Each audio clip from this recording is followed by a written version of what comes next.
our boy, Barack Hussein Obama, aka Bardock. I don't know why I'm calling him Bardock. Okay, don't worry about it. Shut up. Fuck you.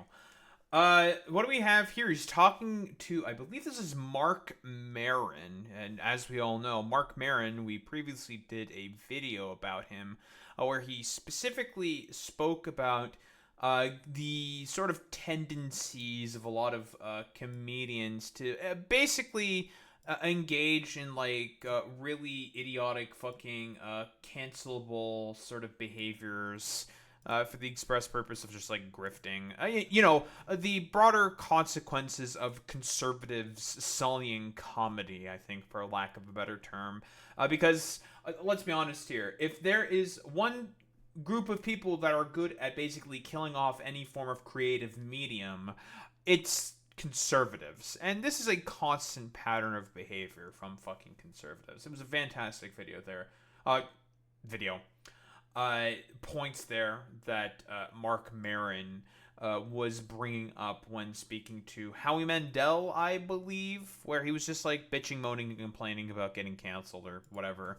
Honestly, like, it's just the lowest of common denominator type shit, basically, and it's just like the most fucking like, oh god, just like, you can literally talk about anything else and get annoyed by literally fucking anything else. It's so stupid. But now we have Barack Obama talking about how the ACA was a compromise because he didn't have the votes for what he really wanted. Really? Supermajority in the House and the Senate and the presidency, you didn't have the votes. You didn't have the votes, Barack. What did he actually want? Better's good. Yeah. We're not going to get to perfect. If you're telling me that the Affordable Care Act is going to insure 50 million people, do I think that's better than if we were starting from scratch and I could get a single-payer plan instituted and get that through Congress and suddenly we had universal health care and we had taken the profit motive out of, do I think that would probably be a smarter way to do it? Absolutely. Right. Mm-hmm. But since I can't do that, I don't. You had a supermajority in the House, and why don't we look this up, okay? Makeup of the House and Senate 2008. This is the 111th State Congress. 60-40 filibuster-proof supermajority in the Senate. What about the House? What was the share in the House? I'm curious. Because they had the Senate. It was filibuster-proof.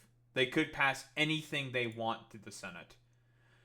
Barack Obama being sworn in as president on January 20th.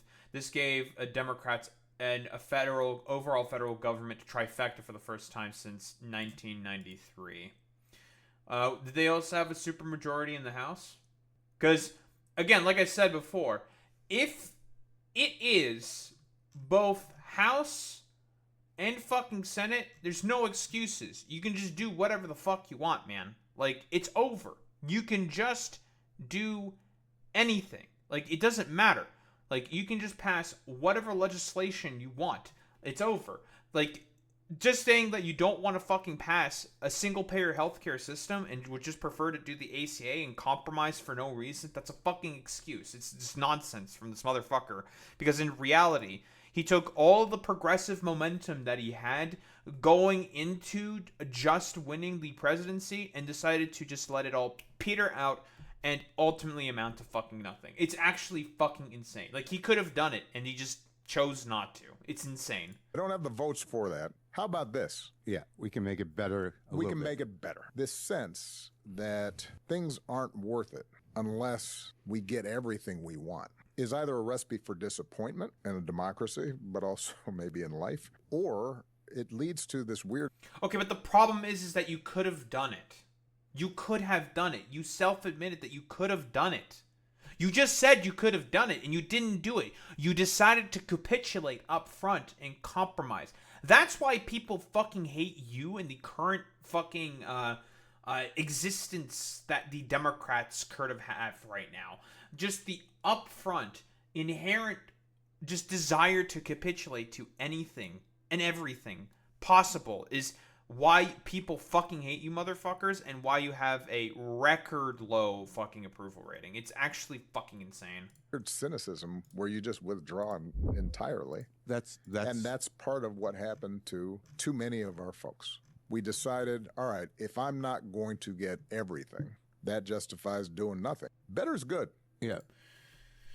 But you had a supermajority in all fucking areas of Congress, the House and the fucking Senate. You could have passed it. You could do whatever you want. And then what are the Republicans gonna do? Make a fucking stink about it? Oh no, sucks to fucking suck. They can fucking cope and fucking seethe about it. What, were you more obsessed with trying to give corporations and the banks and the car companies as many outs as possible for the 2008 financial fucking crisis? Was that what you were more focused on? Like, this is why people fucking hate motherfuckers like Barack Obama, because he was just willing to upfront capitulate to the Republicans at every single turn. In any instance that he could have passed some good progressive reform and legislation that he fucking campaigned on, that he promised that he would do, he just didn't do it. It was just like, let me be clear, we're not gonna do this because fuck you. That's why, and that's it. And people like these motherfuckers are gonna start to shock Pikachu face and wonder why, like, why does everyone hate the Democratic Party? That's a little weird to me. It's like, this is why people fucking hate you now, man. Like, duh. This is like, it's one of those situations that's like the most doy shit on the planet. It's just like, dog, no wonder people fucking hate you now. Like, why are you surprised about the fact that people hate you now? You could have literally passed some of the best progressive fucking legislation with your supermajorities that the Republicans can't do anything about, and you just decided not to. You were just like, no, I'm not going to. I will not pass these really, really good legislation. It's just like, okay, I mean, that's great. Thank you for doing that, Barack Obama. And this is why people who are progressive on the left, and even some Democrats, say that he is the main reason as to why the current situation exists within the annals of Congress, and for the general sort of further extremism of the Republican Party's fucking happened.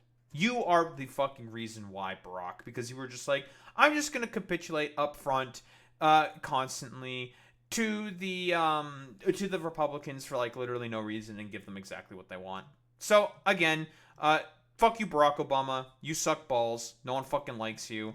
And your legacy is going to be remembered as the fact that you had the supermajority to basically pass any fucking legislation that you want, and you just decided not to for literally no fucking reason. So, yeah. It's one of those situations where it's just like, fuck you.